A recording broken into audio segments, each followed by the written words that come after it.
Level up your listening with Bose Quiet Comfort Ultra earbuds and headphones with immersive sound and world-class noise cancellation for a not-so-silent night. Visit Bose.com/Spotify to shop sound that's more than a present.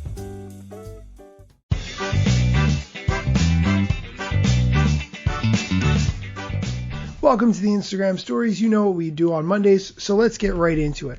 Our first question, isn't Instagram Kids really about on-ramping teens onto Instagram? Great question. I actually asked a similar question. Anyway, here's the answer. I want to be clear, we don't yet know what we're building in this space. What we're exploring is if we can make a version of Instagram with transparency and controls for parents for those under 13, because sometimes those under 13 lie about their age. Okay, first, I think it's really important to note it's not clear for Instagram what they're going to build.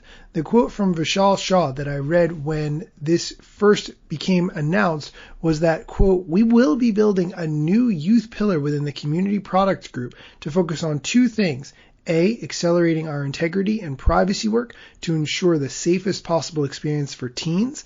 And B, building a version of Instagram that allows people under the age of 13 to safely use Instagram for the first time," end quote. Sounds like it remains to be seen exactly how that's going to play out.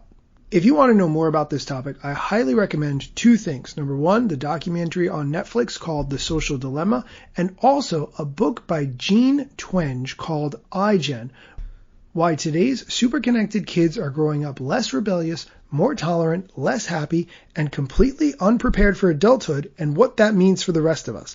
This book is excellent. I will include the link to buy it on Amazon in the show notes. Check out both of those resources for a clearer picture of the issue.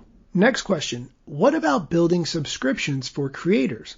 This is really good because we've seen a push from Twitter in the past few weeks to establish a platform where people can send out emails like a mailing list, and we see Facebook moving into that direction as well. Here's his answer. Subscriptions are something that we're looking into, but right now we're more focused on affiliated marketing and rev share and things like tipping, like badges. So more to come soon, hopefully. I literally have no comment on that answer because I have none of those things that he's mentioned. Anyway, let's get on to the next question. Why did you introduce Vanish Mode? If you're not familiar, he explains what Vanish Mode is. Vanishing mode, if you don't know about it, is a mode for a thread where you can make it so that all your messages disappear when you leave the app. The idea being that you should be able to be very comfortable sharing with your friends the way you do in person, where not everything is being recorded. You know what I think is great about that answer? One of my favorite authors, James Altucher, says there's two reasons that people do things. Often more than two reasons, but typically two reasons. The reason that they give you, but then the real reason behind the reason.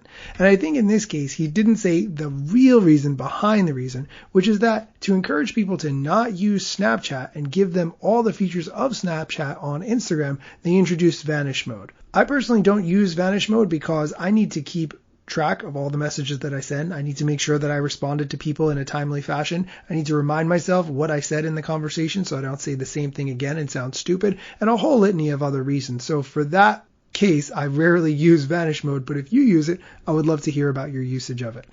That's it for today's show. Come back tomorrow for more Instagram news and check out the show notes for the book and documentary that I recommended.